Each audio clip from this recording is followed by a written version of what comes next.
What you're looking at here is something in the city of Franklin that turns residential lawn waste into a really rich product, well, for their lawns and gardens, and it benefits the city. So today we've got Todd here to tell us all about this wonderful pile that is not trash. No, another man's trash is another man's treasure. This is something that we started in 2011. This is the brown bags. You can see the leaves in here too. We've always collected the leaves. What we found when we started the composting process, that leaves was around 80-to-1 nitrogen. We really needed that grass that's 25-to-1 to get our CN ratio right for our composting process. That's the carbon to nitrogen. Carbon to nitrogen ratio, that's right. So we started collecting the craft bags. That's what these are called. These are craft bags. And you'll see all the names in here. Everyone sells them. As soon as this hit, everybody, we got such a major support from the city of Franklin citizens here. The big box stores are running out of them. They didn't know what to do.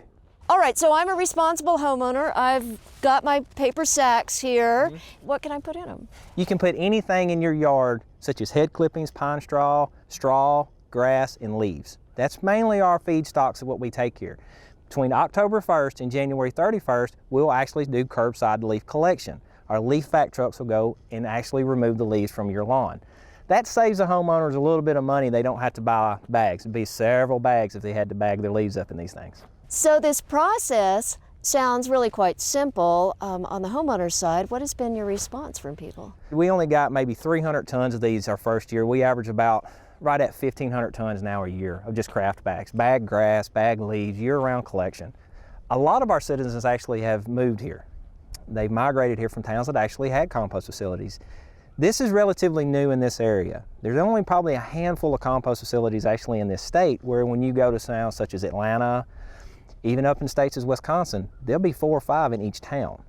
So they're used to it. A lot of the citizens are actually used to it, and they applaud us. We're one of the first small municipalities of this size to open up a windrow facility of this nature. Well, this is a lot of composting material. How much does this really represent for the year? This pad can hold 4,000 cubic yards. We annually take in, it goes up. Last year we took in around 8,500 cubic yards. This year we took in around 86 to 9,000 cubic yards. Wow, that is a lot of recycling going on with a lot of people out there. It is a lot of teamwork. Now, this part right here, so tell me about it, because I know in a lot of places you'll pull up to get some compost, and that's what we're giving you. Right.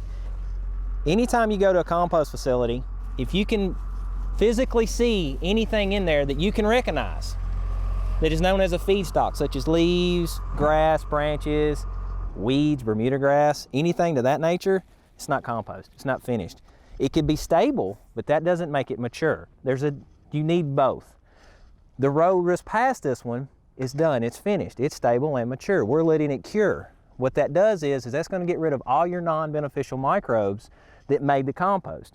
Now, what the microbes that make the compost are not what you want in your garden, keeping your garden growing, because, well, they like to eat, and they're going to eat your garden. So what we do is we cure it out, then we screen it. Now, you'll see in this industry we call them non-organics, the trash. Well, that's brought to us in the craft bags by the citizens. You can't win them all. What we do is we screen it out, and we actually pull the debris out. So none of that is in our finished product. Our product is screened at a 1/2 inch. All right, well, let's talk about some of these temperatures here, because I know the basics of composting is you get your green stuff, you get your brown stuff, mix it all together, you get enough air, you get enough moisture, and it heats up as those microbes go to work. That's right, that's correct. I believe you've got it figured out. Well, let's talk about the heat, because you have this amazing thermometer here. And what we're showing right now is this one's actually really, it's a cold, it's gone dormant, and that's probably just for the lack of nitrogen and the time of year. Right now we're floating at 96 degrees. On average in the springtime, when we start getting our bag grass, this same row will be around 142 degrees. Now with 15 days and 5 turns with our windrow turner, I'll kill all your weed seeds and pathogens. We document and record, so I have temp sheets. I'll sporadically go through here and check my temps on each row. I can tell you what the temperature was that day, if it had bags in it that day, if it rained that day. That's something that every composter, if you buy compost, you need to ask that question as well too. What do they do? How do they know they're getting rid of their weed seeds? Well now, so it goes up to 140 degrees. Well, why not just have it keep climbing? Can you get it up much higher? No, they're really finicky. If you get them to a certain temperature, between 132 and 145 is your ideal range. Anything over that, you're going to start killing off your good beneficial microbes and your row will go dormant. Then you have to start the process all over again.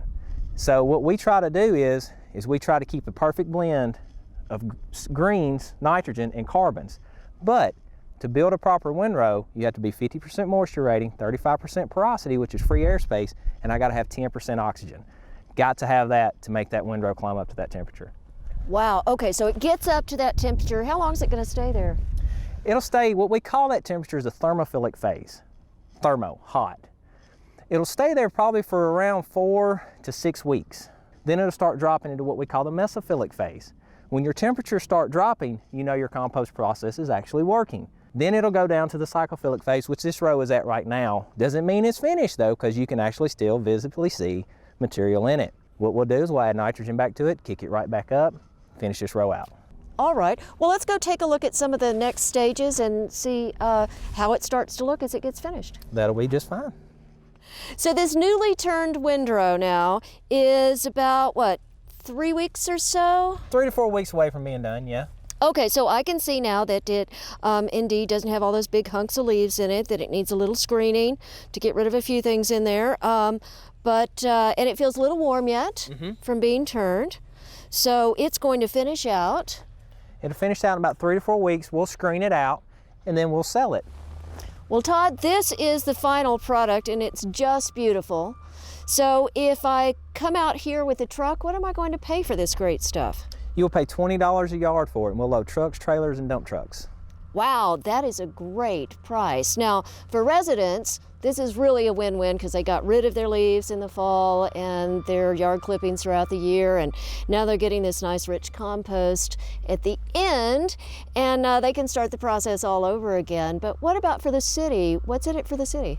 Well, so far since 2008, we have diverted over 31,000 tons of material entering a landfill. That's about an $800,000 savings in tipping fees and avoiding cost alone.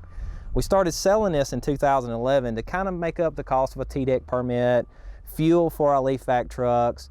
We've made around $35,000 just in sales. Wow, that's fantastic. Now, overall, in terms of the overall waste stream for a city, what does that mean? Right now, that's about 13% annually is what we save. It's around 3,000 tons in just leaf debris alone. Well, this is really fantastic stuff, and the fact that it's recycling, that it's saving some money for the city, and that it's going back into the earth to make it better than it was, this is just a great win. It's a win-win. You're exactly right. Now, you need to check around your city because you may have a composting facility in your town, and now you know the questions to ask. And if you don't, check around your neighboring towns because they might have something just as wonderful as they do here in Franklin.